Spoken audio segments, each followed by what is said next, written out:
chapter clicked in to College Volleyball Weekly on Viral Volley Media. Now here's your host, Rob on mic.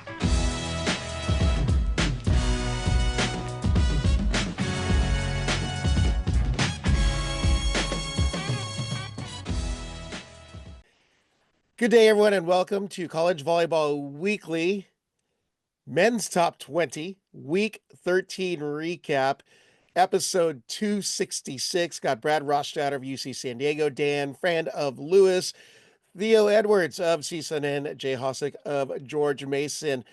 Gentlemen, always great having you back on, and we can start off first. I'm going to go to the positive. Mom came to me this weekend, lost everything in the Palisades fire. And was a follower of men's volleyball, really sweet little lady, and said, love listening to all you guys and keeping me up to date on what's happening in men's volleyball.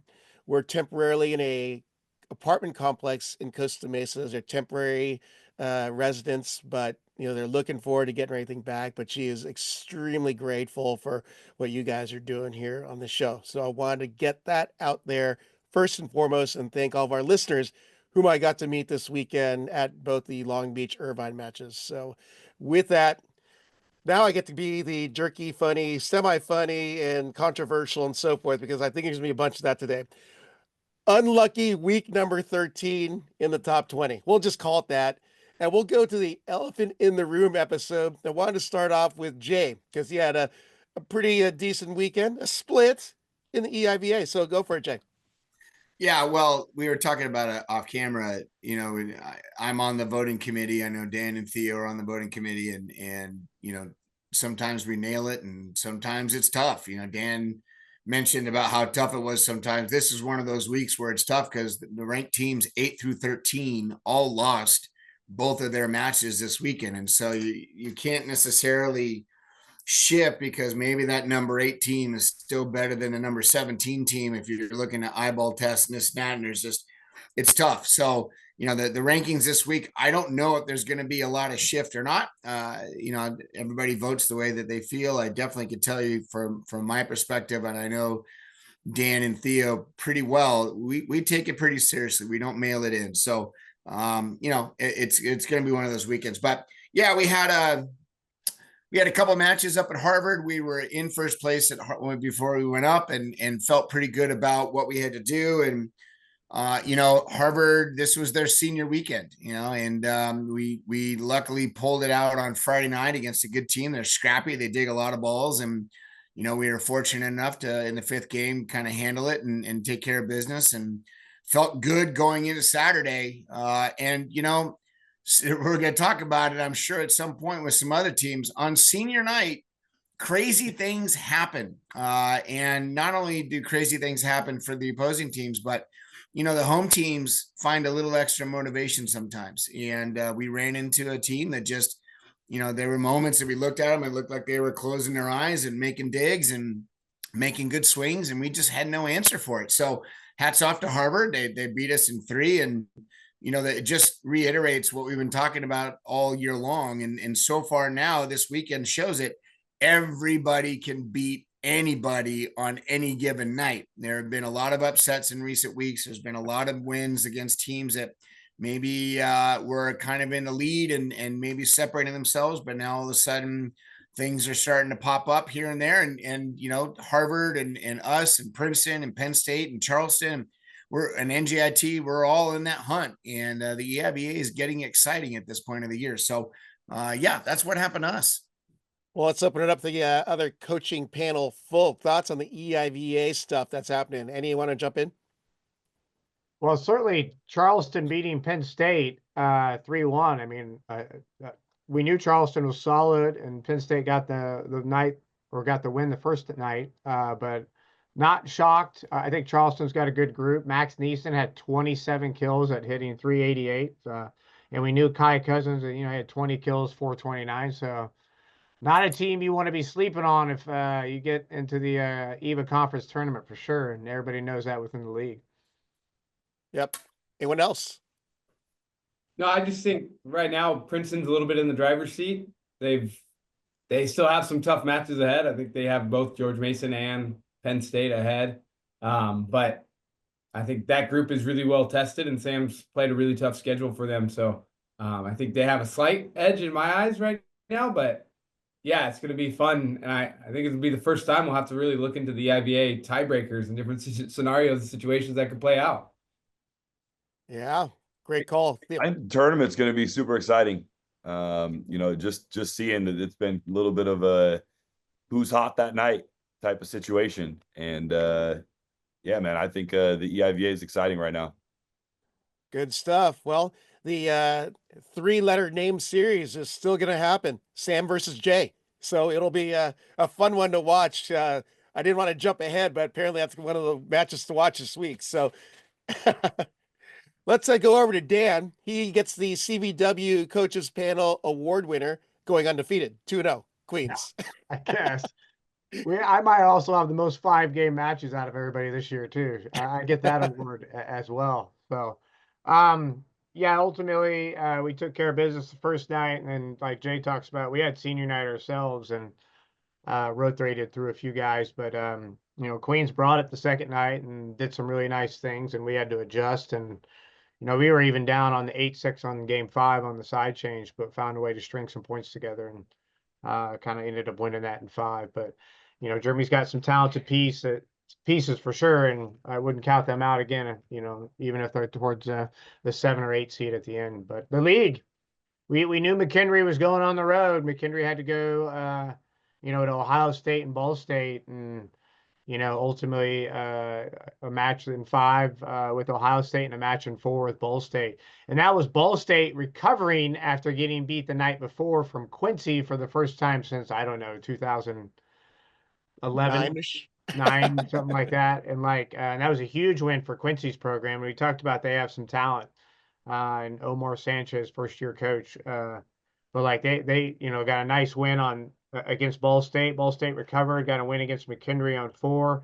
And then Loyola took care of business. Loyola had Linwood at their place twice, but I think they had a season high hitting percentage of .550 in one of those series of sweeps. But Loyola's looking pretty good right now, and Ball State, we'll see where they come back on form, and then McHenry's at home coming up, I think. But the league continues to get pretty interesting. We're on the road to Ohio State and Purdue, and Purdue came off beating. And Purdue beats Quincy in 4 or 5. I'd have to go double check that, but yeah, that's a big battle at the lower half of the league because you don't want to get eliminated.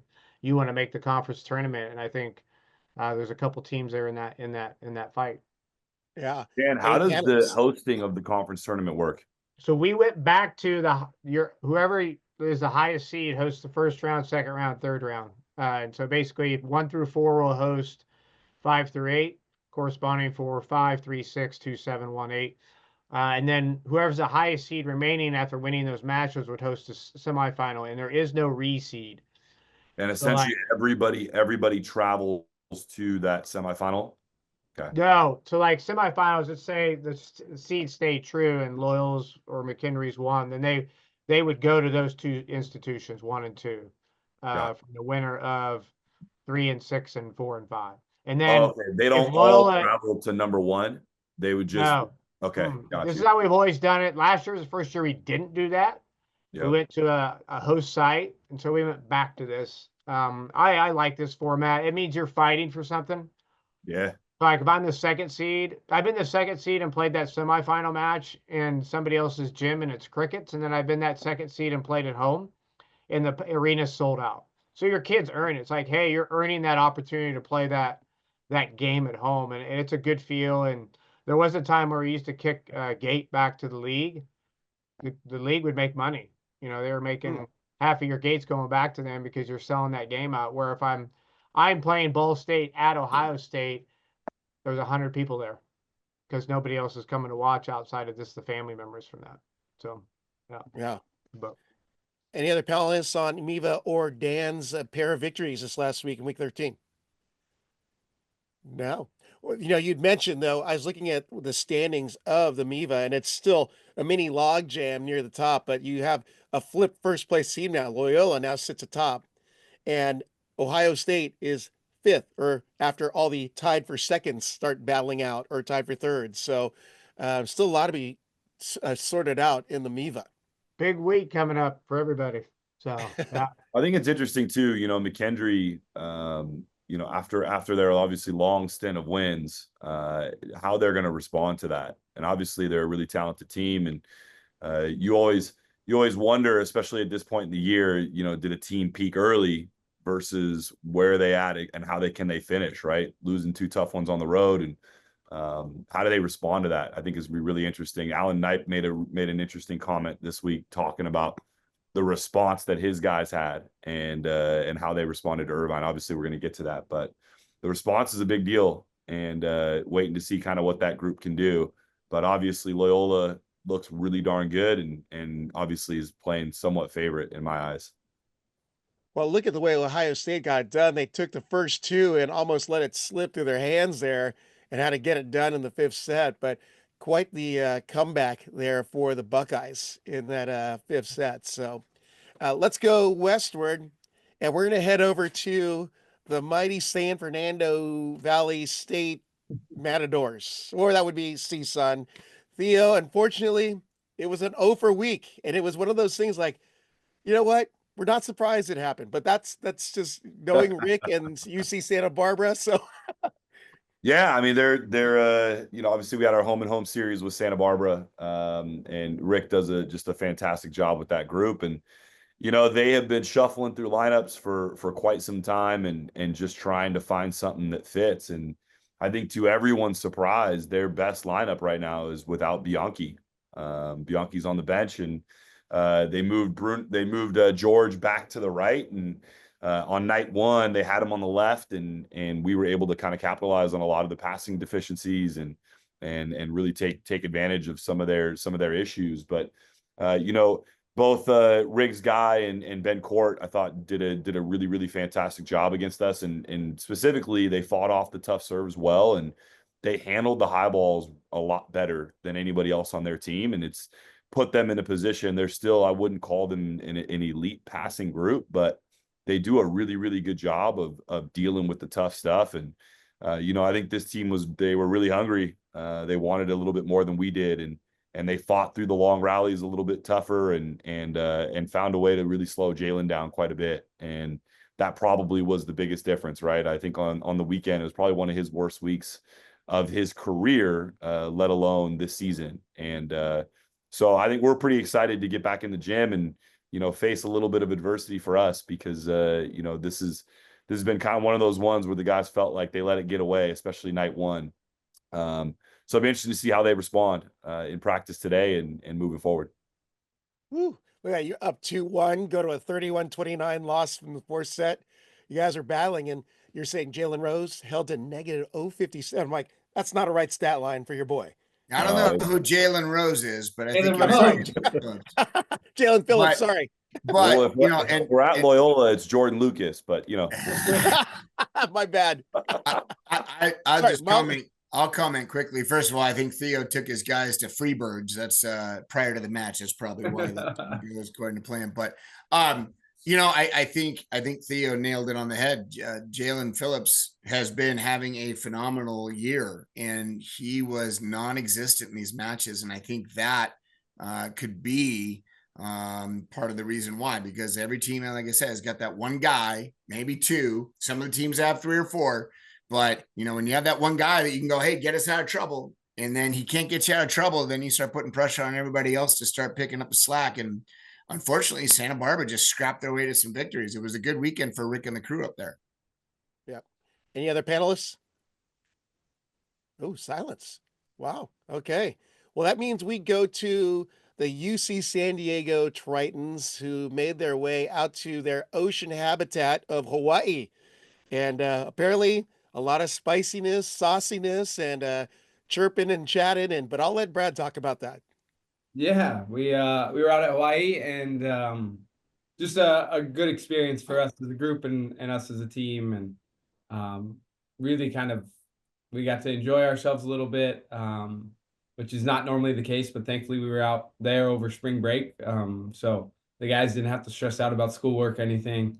So we got some time out there, and that was fun. And then obviously the matches, and night one really came down to Hawaii's service pressure, and specifically acing us and getting us out of system. And then when we did have good passes, we made a lot of attacking errors. And that's just not a great formula. And specifically, a lot of them showed through late in sets. We were pretty close, once we hit to the 15, the 18 mark, and then that home stretch where it gets the most important and the most crucial. Hawaii was a lot cleaner and a lot more crisp within that. Then night two was really just some high level entertaining volleyball, and definitely felt like we were really excited to be a part of that environment, that atmosphere. And it was so much fun for the guys on the court, so much fun for all of us getting to compete, all our families out there, and the Hawaiian community just really kind of energizing the competition and firing each other up. It was we enjoyed it, and it got a little chippy, it got a little fiery, and set one I think was 27-25, something like that. We had a couple swings for the set, and then when they got a swing for the set, they were able to execute and put it away and win set one. And then set two, we started off slow and then couldn't quite get there. And then set three, we played maybe some of the best volleyball that we've played all year, just within that set. I think a large part of that was our strength and conditioning coach got us real fired up during the 10-minute break in between sets 2 and 3. Angelo did some great work with the guys, getting the bodies ready to roll. And then with that, we got some momentum, we got some energy going, and the guys were feeling good, and it kind of reawoke Hawaii and got them going. And it led to some good tough battles and some nice chippiness through the net. And I think the coolest piece about it is through all of that, and the guys were getting after it, they're having fun on both sides, and like whenever anything would happen, anyone like tight play at the net, both teams were checking on the guys around them. And after the game, it was nothing but love and respect to all those guys and how they played and how they competed. And I think it sounded like there was a lot of people freaking out about it, and I just thought it was great competitive volleyball. And like from the serving perspective, both teams served in at 83% or more. Both teams passed about 50% in system. So it was just an extremely impressive volleyball match all the way throughout. I was really proud of our competition, proud of how we fought, and excited to get back out to Hawaii and get to play some more volleyball in a month.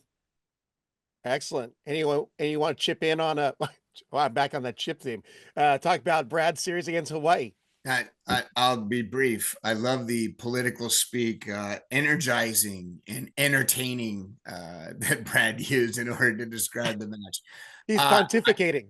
Yes, I will agree with him on the service pressure. I thought that was the difference maker for me. And whenever you see two teams, step to each other at the net and get a little chirpy, it makes you wonder, what was being said at times. But I agree with Brad. After the match, it seemed to be that everything was fine. And it's the heat of the battle. Guys get a little hot and a little testy, and some words are said, and maybe somebody takes it either out of context or maybe a little bit closer to heart than they should. But that's what makes sports. It's two teams that are trying to win, and you try to gain an edge any way that you can in order to take care of business. So entertaining match to watch, and very energizing, I guess. And now you're bloviating. That's right. That's right. Now I'm spinning, if you will. Anyways, no, it was fun to watch. I was pretty stoked on that. Yep.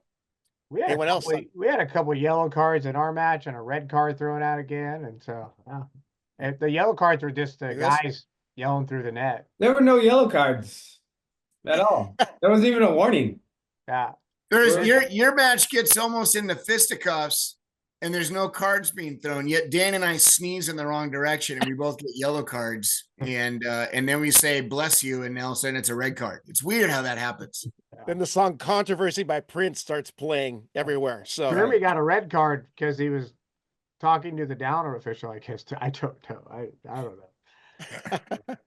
Anyway. Anything else on UC San Diego Hawaii series? Yeah, I'll just mention, I think, obviously I thought these matches were really high level. I thought Sakanoko was really, really good. And you know, the comparison between the two teams, Hawaii was just a little bit cleaner. I think Brad kind of nailed it, right? He said that the couple of hitting errors and some crucial moments for sure. But this Hawaii team, obviously really talented, really good, and comfortable being at home. I think if this match is played in San Diego, probably a little different outcome. Yeah. You know, the unsung hero has got to be Trent Rosenthal, though.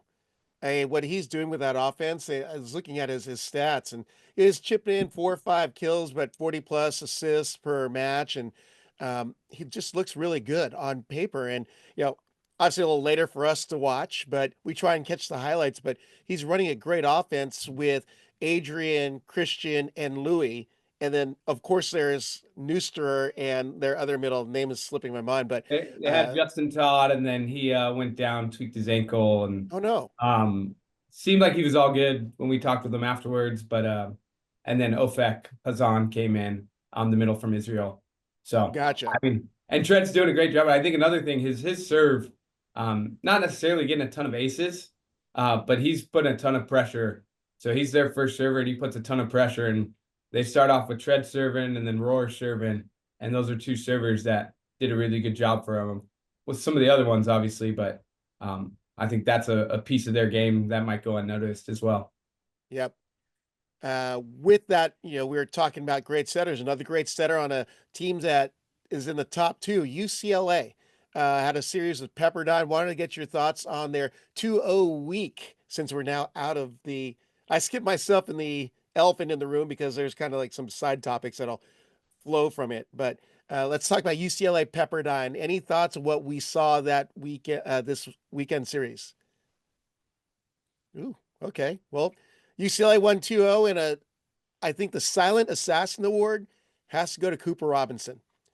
Constantly in the mid-teens with kills, hitting, you know, north of 400 or so, taking care of business for the Bruins. Then you have Thorne, Rama, and now Hawks is mixing it up a little bit with the middles. I don't know if that's an injury issue or just a better matchup, but UCLA looking really strong in both of their matches against the Waves. But wanted to get your guys' take on the Waves and the Bruins in the what could be an important MPSF matchup. I thought it was pretty well balanced and like not really too out of control one way. I think every set was just about close until the last set of match 2. And still it was 25-18, you know, and I thought ultimately just the physicality on the pins and consistency attacking for UCLA.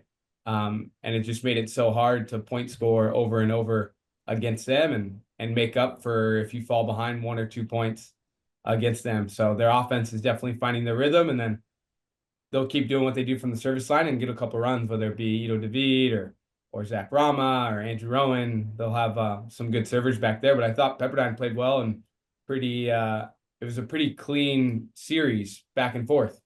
We'll find out more about UCLA when they play USC, I think. I'm not saying that I think UCLA is not good. I think UCLA and USC are the top 2 teams in the MPSF right now. And I think the next 3 are Stanford, Pepperdine, and BYU. And BYU maybe on the bottom of that heap in terms of their consistency. But any one of those 5 teams, I think, is really in the hunt for that. And when we get close to tournament time and we start to see, all right, what's the solidified lineup?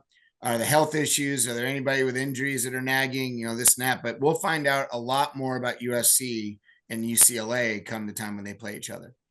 Yeah. What I thought was interesting here was the emergence of Sean Kelly. Yep. You know, Sean Kelly, who we haven't talked about him really much at all. He hasn't played a ton this year, obviously with Rama and Robinson being kind of the more notable outside hitters to date. But Sean Kelly steps in and on 36 pass attempts, passes over a 2.4, ends up being the number 1 passer on the court, which is pretty impressive because historically, at least from him coming out of high school, that was kind of the question mark. Whether he was going to be able to pass and specifically pass at this level. And in a lot of his international experience, it was a little bit of an issue for him, but pretty cool to see Sean kind of improve in that department, but also do it hitting 550 on the weekend, which is one heck of a number for a middle blocker, but he's an outside hitter. So yeah, I thought that was pretty cool, and I think UCLA had 5 guys hitting over 400 on the weekend. So to do that against the blocking of Pepperdine, and specifically the physicality of Pepperdine, was pretty darn impressive. Yeah, That's right. I was just going to echo Theo. I think the passing piece, and he brought up the numbers, but as UCLA continues to improve in that area and they figure out the lineup that allows them to pass the best, I think they're certainly in that conversation to repeat. So, but that'll be a big piece, and you continue to see them improve, which I think they're training on all the time. And so, and I think they play GCU coming up. That'll be the next series, and GCU is good. I mean, ultimately that match with GCU and SC was 4-3, right? But Dylan Klein went off to another level again. so yeah. Anything else on UCLA Pepperdine? Nope. Well, I just wanted to point out a very noteworthy performance by Pepperdine's Cole Harkey, 22 kills on their second night matchup, but he's been a really big force, and as a freshman, a lot of good things in store for him. He takes up a lot of real estate and aerospace on the Pepperdine side of the net. So it's been interesting to see him develop through this season, and you see his numbers getting, I feel like they're constantly rising. So that's a good trend. And think about this for a second. The future of USA men's volleyball could potentially have a lineup with a 7-foot outside hitter, a 7-foot middle, and a 6'10" setter, which is really scary when you think about it. So USA volleyball looking bright. Yep. Well, we did allude to another matchup we wanted to focus on. That's number 3 Wait, USC. there was another match? There was another match this weekend? I didn't know that. Well, you already talked about it a little bit, Jay. It's USC Grand Canyon, which is a great series. We've been talking about Dylan Klein, but USC takes both for the series, but wanted to get your thoughts on what we saw from the Trojan perspective, and can Grand Canyon make the push too towards the end here? Because they were in the mix last year. So let's jump to you guys, the guys who know it all.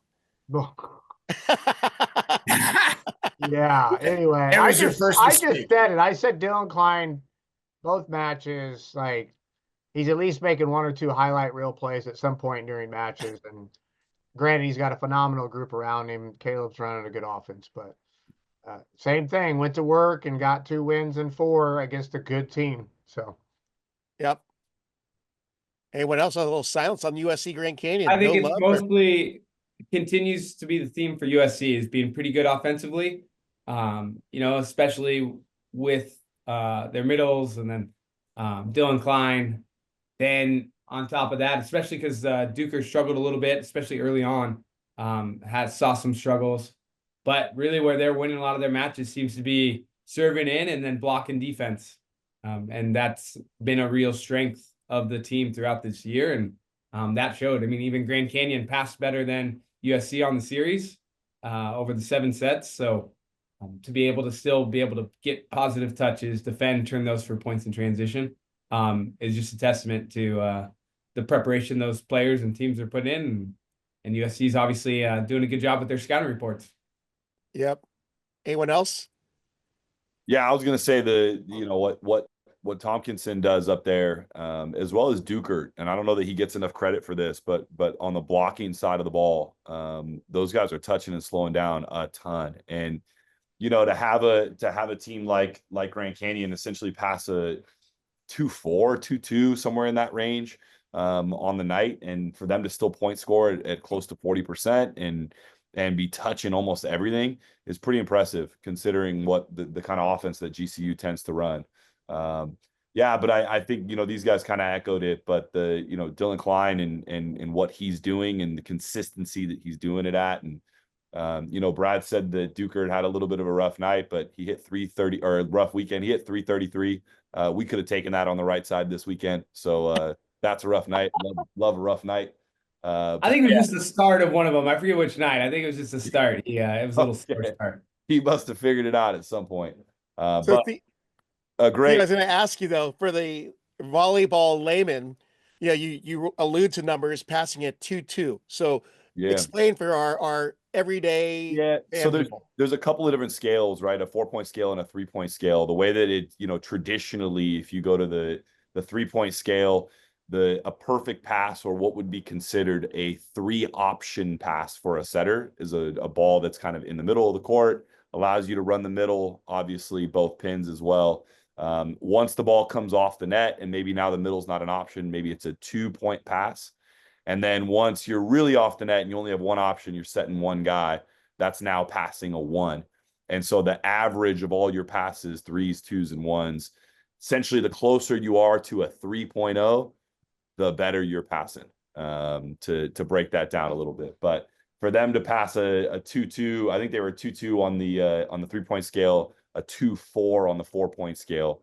That's pretty darn good, especially for a weekend, for over, what was that, 8 sets of volleyball? Pretty darn good. That means that they're in system quite a bit. And for USC to do what they did defensively, it's pretty impressive. Yeah. Anyone else? All right, I'm going to drop this, though. You said Duker had a tough night. I'm like, well, on night 1, he was white hot. He hit 600, 21 kills, 21.5 points. But then he didn't need to do anything the next night, because Sterling Foley came in and stepped in that number 2 spot, getting the amount of kills that he did behind Dylan Klein. So, Nygaard's got some really good options. That's not even thinking about setting the middle. So Caleb Blanchett has a great arsenal to go to when he needs to. Also, more on the side note, the social media aspect, USC posted a clip of Dylan Klein hitting a 2-2 ball. Back set, area 2, crushes it inside, probably close to the 5-foot line in the other side of area 2, bounces into the Galen Center. And I'm like, how do you even get that high and get that much wrist snap and power to bounce it, which there's no crowd in the Galen, which I'm kind of shocked. They've got a good chances here. So, but Dylan's getting some really good highlight reels. So that brings us to UC Irvine, Long Beach State, the series. I was there for both nights, but I'd rather have our coaching panel talk about it, and I'll chip in from there. So who wants to jump in and talk about Long Beach State, UC Irvine?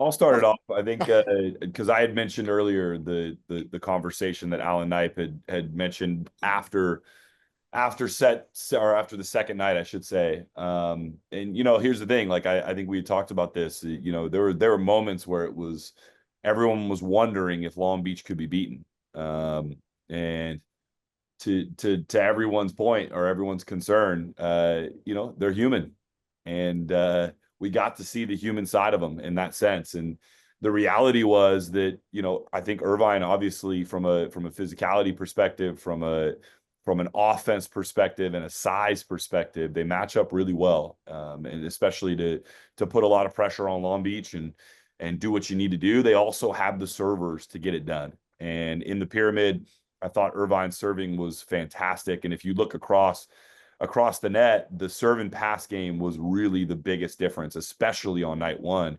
I thought Irvine dominated in that respect. And then when they had chances, they really took advantage of the opportunities, turning free ball situations, capitalizing when they were out of system and getting a good block in front of them and slowing them down. And I thought Irvine did a really, really nice job. And then to see Long Beach turn around and obviously, like, the difference for them from an offense perspective was night and day. In terms of the numbers, their serving was definitely ticked up, and I think they ended up winning the match on a Mooney walk-off, right? And he was just black serves and looking in the crowd and feeding off the energy, and seemed to me like that loss is maybe one that they needed to help them kind of get the monkey off the back of the undefeated streak, and then obviously to turn it around and do it in the Bren Center, I thought was pretty impressive. So some incredible volleyball to watch. Some really, really exciting plays, and it was really cool. Really nice match. Yeah, right. From adding on the serving side, is I think that's for a while now has been Long Beach's big strength, serving, and then they're blocking their defense, being able to slow opponents down. And night 1, when Long Beach lost, they were airing at 33%. So 1 out of 3 serves, they went back to the end line and they would miss. And Long Beach traditionally has been a team that serves in at a really efficient rate. So I think, you pair that with when they were serving in, UC Irvine was hitting over 400, and that's just not a formula for any team to win. If you're missing that many serves and the opponent's attacking that efficiently when you are serving in, it's damn near impossible to win a match. You have to make it up somewhere else, and you run out of points, you run out of rallies, and you run out of opportunities to do that. So I thought that was the difference. And then you look at night 2, and I think I believe it was Kendev came in, played outside hitter, and did a phenomenal job stepping in there for Long Beach. And I thought that was a huge difference. His passing and his attacking really, really kind of changed the game and changed the perspective from night 1 at Long Beach to night 2 at Irvine. Yeah, great call. Yeah, there are a couple things that stood up for me. One is I thought after night 1, Long Beach was really missing Shaponis. I mean, his ability to keep him in system, his ability to hit him out of trouble, his ability to be creative, it made Long Beach mortal. And against a team obviously like of Irvine. I also thought that the adjustment that Knight made from Seba the first night to Kenneth in the second night was a smart move. Obviously, it gave him a little bit more firepower and a little bit more steadying. I think the other two things for me was the middle blockers for Irvine combined for both nights, 10 attempts for both nights combined for UC Irvine middles. 10 attempts. That's really low. Not necessarily, I don't think it necessarily means anything other than obviously you've got the other horses that can put the ball away when it matters. But usually when you see championship level teams, the middles are a little bit more involved, or at least one of them is a little bit more involved. But I thought the real standout for the first night was Darcy. Guy's kind of an unsung hero. Another 7-footer, by the way. We're talking about a lot of 7-footers this year. But Darcy had a great night on night 1 and, doesn't necessarily get the love because everybody looks at Heno and Flexen, but Darcy did a nice job. I got to give a little hats off to that kid for the first night performance, but 2 great matches. And the fact that they won at each other's gyms, that says something too. So, yeah. I'd probably just add, Brad was talking about some numbers. I think Long Beach passed like a 1.88 or a 1.9 on the first night and a 2.25 on the second night. So you can see their passing jump up, for sure. And we talk about Saponis. Certainly Saponis not in the lineup will affect their passing going forward. So you hope his back stuff gets kind of figured out and he's able to kind of join them again as it goes down the road a little bit. But yeah, I think 2 phenomenal teams with phenomenal players at the international level that we're all going to see in the VNL, I think, someday. So pretty cool though on Long Beach though. I think they sold out the arena, which is pretty neat. Was the Bryn Center sold out? Yes, it was. Largest crowd. That was a non-NCAA championship match, which is a 47-52 sellout. Great for volleyball, that's really cool. And, and it wasn't on ESPNU, right? It was on ESPN Plus. Yeah, Plus. I wish. Well, let me add a few little side notes there. So everyone points out the service errors that Long Beach State had on night 1, 22. That's not going to win you any matches, but they were outblocked. And I was really shocked at this number, 7.5 to 0. UC Irvine's block, good, but I mean, it's not top tier, but they were able to shut down the offense. In fact, it got to a point where Allen had put Nikolov at the outside hitter position and brought in Peluso to set a 6-2. So he was looking for options in that match. Also, what you don't see on the matches, right before the match, Hilaire Heno was surprised. His mom was going to be there this weekend, but his dad showed up also. And that was 10 minutes before game start. So he was extremely excited. Now, if you don't know where Hilaire Heno is from, Pornichet, France. That's not cheap airfare. So that was a big deal for him to show up to be here for both those matches. And if you didn't know, apparently Heno's dad was a phenomenal libero for the French national team back in the day. So wait, did you say libero? How young is his dad? His dad? Well, it's probably like right around the 40s, high 40s, I'd say. They had the barrows when he was young. Jeez, we're Yeah, getting old, guys. We're getting old, just so you know. Yeah, Just point he's a that out. passer. He's a passer. That's it. First started coaching, we were playing side out. There wasn't a libero, middle play all the way around. Yeah. I You was set for the middle, 4-2. No. In my junior college days, I played middle and I passed in some of those I rotations. played middle and I passed. I was in club, so I get it. Yeah. So, also want to add night 2, the adjustment that was made by Long Beach State.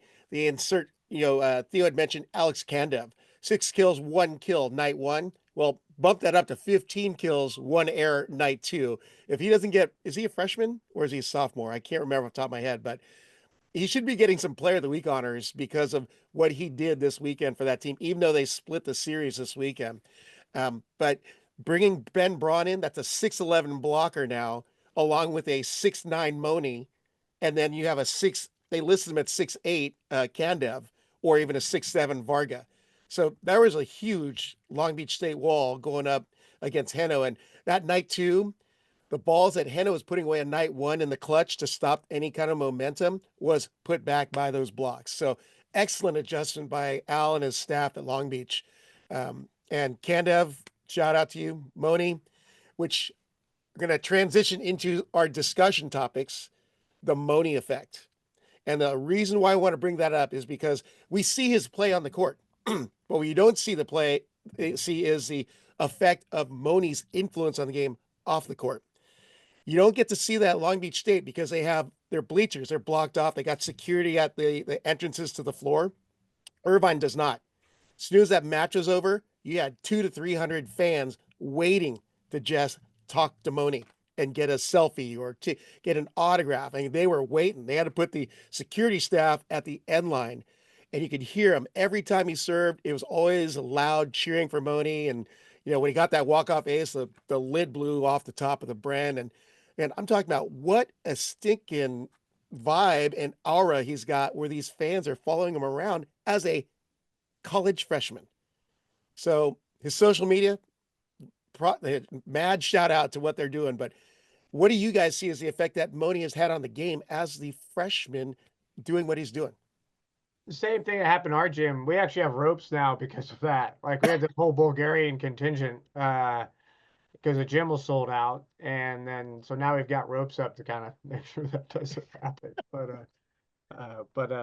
I don't know, like these guys probably say it too. I think it makes the game better on the court because you're competing with somebody that's at such a high level of IQ. And so I think it elevates what he's doing, how he's doing some things. I say good or bad, only in the thing is that you might have a player try to do something that they probably shouldn't try to do. That's him.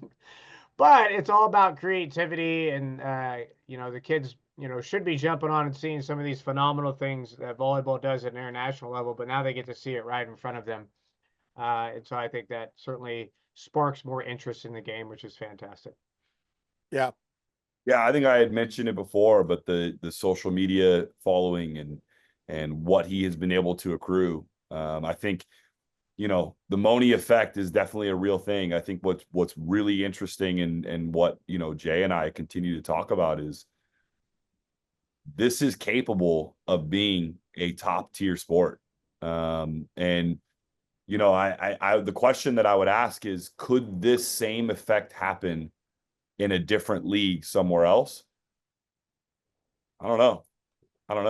But the following that he's been able to build, and to give credit to the guys from Out of System and the people who put him on podcasts and helped him in building the following and the fanship. I mean, there's some really, really special stuff here. And it's just cool to see a player of his caliber take advantage of it and be a part of this. And I hope that more players do it in the future, because the growth of the game really is dependent on it, on these types of players and the people that can be marketed.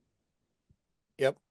Yeah, it's you see it within every team, within every program in different ways, especially when there's the international athletes that are coming in. They shed light, whether it be culturally, they shed light in terms of different volleyball techniques, tactics, that can open up our eyes as coaches, can open up teammates' eyes, can open up people in the university's community's eyes, and I think what Mooney has been able to do within Long Beach is kind of, that's really expanded more and more, and I think it's always awesome to see all these different cultures be able to blend together, be able to come in, see all the subtle differences. And I think really from the pure volleyball perspective is it's opened a lot of these college players' eyes to, like, I think sometimes as young volleyball players, we think what America does in terms of volleyball is like always the best way to train, the best way to play.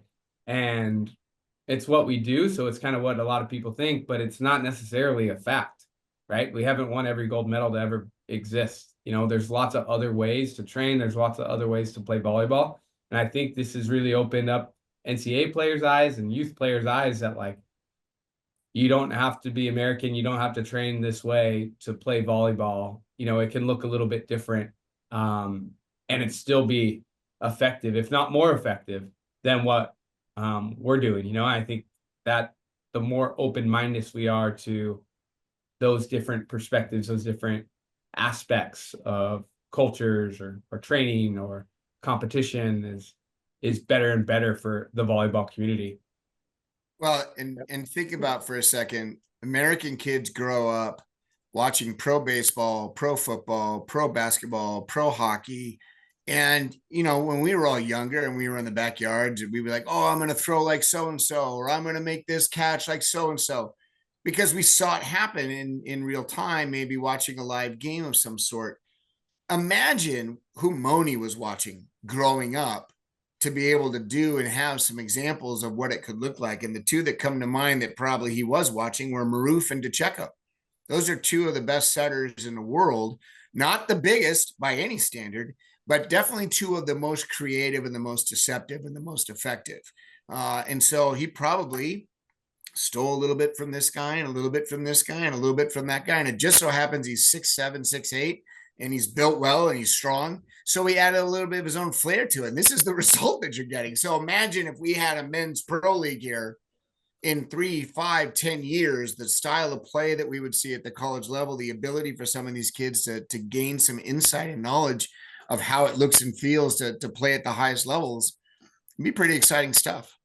Yeah. Anything else on the Mooney effect? If not, I'm going to transition to the other big piece of news. We have to cut this episode a little shorter, but I'm going to try and get everything that we can. We'll probably knock off the hot mic moment. I know it's a favorite thing, but we'll go next week times 2. St. Francis makes the announcement, dropping from D1 to D3. I found this quote on the site. I'll read it and let you guys respond. The governance associated with intercollegiate athletics has always been complicated and is only growing in complexity based on realities like the transfer portal, pay for play, and other shifts that move athletics away from the love of the game.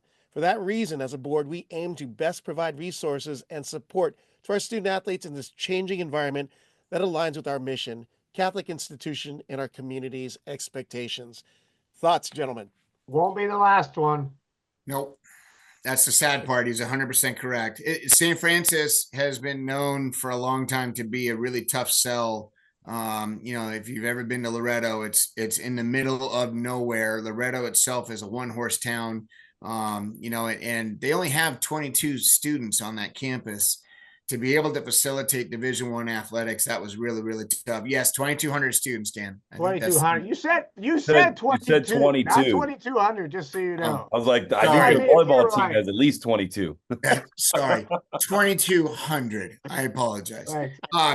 But the fact remains is that is the first of many. I don't say many, but there's going to be more. And that the best part about it is they'll have the best facilities of Division III teams out there for a while, which is kind of nice. But sadly, I think that's just the first along the line of a number that are going to come out here pretty soon. And I think it's actually going to happen more in about 2, 3, 4 years, because schools in the mid-major range are going to start realizing, why are we opting into this when we're not getting the return on investment that we thought we were going to get?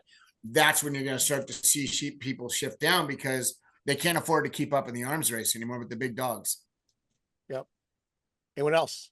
Yeah, I think especially in the Midwest, East Coast, I think we're going to see a kind of a wave coming here in these next, after, I guess it's 8 days from now when we get some ruling from the Supreme Court, and then there's going to be a wave. So, I mean, I think it's good on St. Francis for being proactive and getting ahead of it and kind of figuring out what's best for their institution. But yeah, it'll be interesting to see the future ramifications on other teams, and specifically within men's volleyball, how this affects the NEC and different conferences, and how they're going to be able to restructure and keep everything working within Division I and Division II landscape. I think the way they did it was poor. Some of the kids found out on social media before they found out from their coach and administration. So Well, their coaches. Yeah, if you're going to do it, do it the right way. So yeah, I agree. I talked to Rummy the day that it came out, and he mentioned that the head coaches only found out 10 minutes before the announcement was made publicly, which is an absolute disgrace. There should be some planning there to let the coaches have meetings with their teams and talk to them about it. For a kid to find out through social media that their program is dropping Division III in a year and a half, it's unacceptable. Yep. Yeah, I think the there's a couple of ways to look at this, but I think with the rev share and the changes that are coming in the NCAA, I think you guys are spot on. Like, there's a lot of schools that are going to be pressured to go one way or the other. But I also think that there's, looking forward, what does this do? And as we start to see a divide with the Autonomous Four and specifically the power conferences of Division I, how does the powers that be, how does this break up? And there's obvious differences between the teams we're seeing in March Madness, men's basketball, the top SEC footballs, the universities that are their businesses. I mean, they're giving education for sure. They're giving out degrees, but these are money making machines. And obviously a school like St. Francis is not that, and very far from it. And so I think it's going to be interesting to see what the landscape of NCAA athletics looks like in the next 4 years. And is St. Francis a little early on that decision to essentially say we're no longer wanting to be Division I? I just don't know that was the right decision to make. And so I think it's going to be interesting to watch it. It really is. You can tell that person jumping in your drink refrigerator, it's okay. They can come on the camera. That's near. That's actually Float Serve Jesus. Hello. Float Serve Jesus in the house. Well, he's my I'm player taking of the week. note. That's an extra benefit. I just saw him grab an energy drink. That's an extra benefit. I'm taking note right now. You can do that. It's part of his NIL package. He can do that. Knowing that I don't like Portillo's, then I also don't drink energy drinks. Yeah. So not my taste. Coffee all the way. Yeah, well, with that, let's go into our players of the week and then maybe pick one match you're watching this week. I know there's a lot, but I mean, literally every single match in the conferences is pretty important at this point with the way the competition is. So let's start with Jay. Yes. Thank you. I've got 3. I'll make them quick.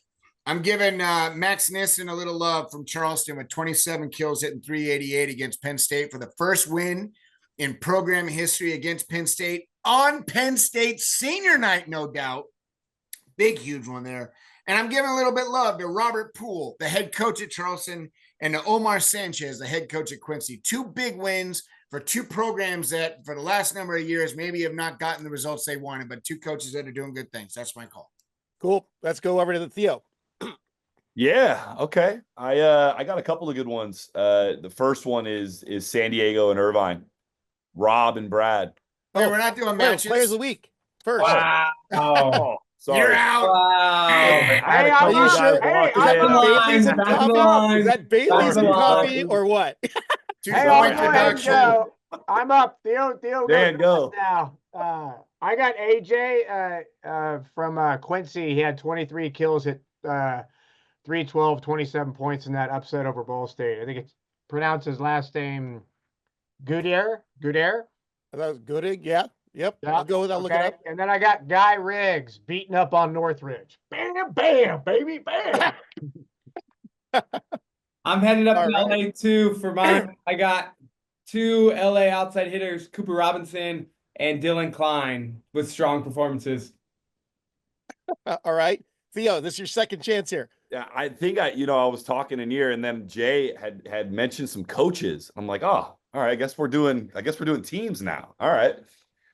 Yeah, I think I'm gonna throw out there Cooper Robinson and Sean Kelly. Theo, what's going on? And Sean Kelly. I missed yours, Brad. Sorry. Did you do Cooper already? Yeah. Okay. Man, So- you're 0 for 2, Theo. That's not Yes, coffee in that mug, man. That's not coffee. Get an energy drink, Theo. Hey, you said we were gonna be done 10 minutes ago. So I know. my whole team's starting to walk in over here. Yeah, Sean Kelly and I think Patrick Rogers, a guy I mentioned last week, another 424 20 kill performance over McKendree. Yep. I'm gonna add my 2, and actually, you guys took the other 5 that I had in mind, so I'm on the right track. But I'm gonna go with Tread Rosenthal and Andrew Rowan, the week of the setters for me. With that, one match, I know it's gonna be hard, or one series you're gonna be watching this week, depending on how it's structured within your conferences. What are you watching, Jay? San Diego and Irvine. I'm going first. Oh, And Rob, I already said it. Taking it. all right. San Diego, Irvine. All right. My one match, sponsored by Marugame Udon Noodle House in Honolulu. CSUN at Hawaii. I want to see if Northridge could lick its wounds and get back into its winning ways.